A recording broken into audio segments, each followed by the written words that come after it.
ஆன்மீக நண்பர்களுக்கு அன்பு கலந்த வணக்கம். கனவு என்பது ஆழ்ந்த தூக்கத்தின் பொழுது ஏற்படுவதாகும்.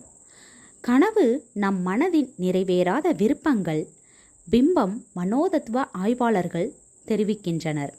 கனவுகள் குறித்து உலகெங்கும் இருந்த பண்டைய நாகரிகங்கள் ஒவ்வொன்றும் ஒரு விதமான கருத்தை கொண்டிருந்தன. நமது இந்திய நாட்டில் கனவுகளுக்கேற்ற பலன்கள் கூறும் கனவு சாஸ்திரம் உருவாக்கப்பட்டிருந்தது. பொதுவாக கனவுகளில் எது வந்தாலும் யாரும் அதை பெரிதாக பொருட்படுத்துவது கிடையாது. ஆனால் இறந்தவர்கள் கனவில் வந்தால் அது கனவு கண்டவர்களை பயம் கொள்ள செய்துவிடுகிறது.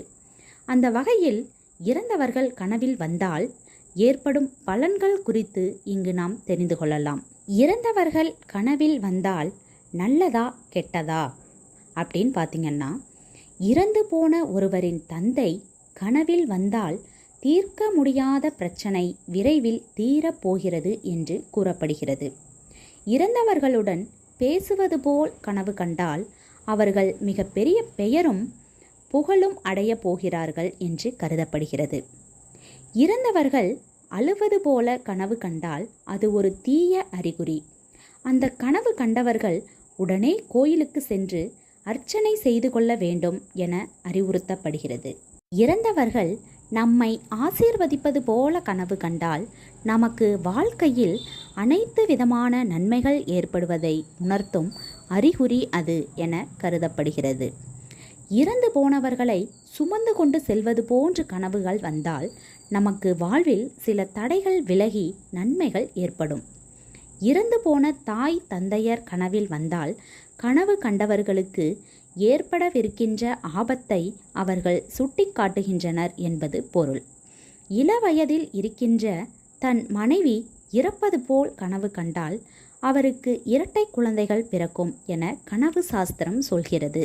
இறந்தவர்கள் உங்களுடன் சேர்ந்து உண்பது போல் கனவு கண்டால் உங்களுக்கு மிகச்சிறந்த நற்புகழும் அதனால் செல்வ செழிப்பும் உண்டாகும் என்று கூறப்படுகிறது. இறந்தவர்கள் உங்களுடன் பேசுவது போல் கனவு கண்டால் இக்கட்டான சூழ்நிலைகளில் உங்களுக்கு உதவி செய்ய சில நல்ல உள்ளம் கொண்டவர்கள் வருவார்கள் என்பதை அது குறிக்கிறது. உங்கள் கனவில் என்ன வந்தால் என்ன பலன்? இறந்து போனவர்கள் உங்கள் வீட்டில் உறங்குவது போல் கனவு கண்டால் மிகப்பெரிய கண்டத்தில் இருந்து நீங்கள் தப்பிக்கப் போகிறீர்கள் என்பதை குறிப்பாக கருதப்படுகிறது. இயற்கையான முறையில் மரணம் அடைந்தவர்கள் நம் கனவில் வந்தால் நமக்கு நன்மையான பலன்கள் ஏற்படும். துர்மரணம் அடைந்தவர்கள் நமது கனவில் வந்தால் உடல்நல பாதிப்புகள், எதிர்பாராத விபத்து, வம்பு வழக்குகள், உறவுகள் பிரிதல் போன்றவை ஏற்பட போகின்றது என்பதை குறிக்கின்ற அறிகுறியாகும். குழந்தை இறந்தது போன்று கனவு கண்டால் கனவு கண்டவருக்கு மிகப்பெரிய ஆபத்து ஏற்பட போகிறது என்பதை குறிப்பதாகும். பேர குழந்தைகளை எடுத்து நீண்ட ஆயுளுடன் வாழ்ந்து மறைந்த பெரியவர்கள் நம் கனவில் வந்தால் அவர்கள் நமக்கு நேரிலேயே வந்து ஆசீர்வாதம் செய்வது போன்றதாக கனவு சாஸ்திரத்தில் கூறப்படுகிறது. இறந்த நபரின் சடலங்களை கனவில் கண்டால் உங்கள் வீட்டில் விரைவில் சுப நிகழ்ச்சிகள் நடைபெறப் போகின்றது என்பதை அது உணர்த்துகிறது. நமக்கு வேண்டிய நபர்கள் யாரேனும் இறப்பது போல கனவு கண்டால் அவர்களுடைய துன்பங்கள் அனைத்தும் தீரப்போவதாக பொருள். தான் இறந்துவிட்டது போலவே கனவு கண்டால் வாழ்வில் நல்ல நிகழ்வுகள் நடக்கப் போகின்றன என்பதை குறிக்கின்றன. மீண்டும் வேறு ஒரு நல்ல பதிவு மூலமாக சந்திக்கலாம். நன்றி, வணக்கம்.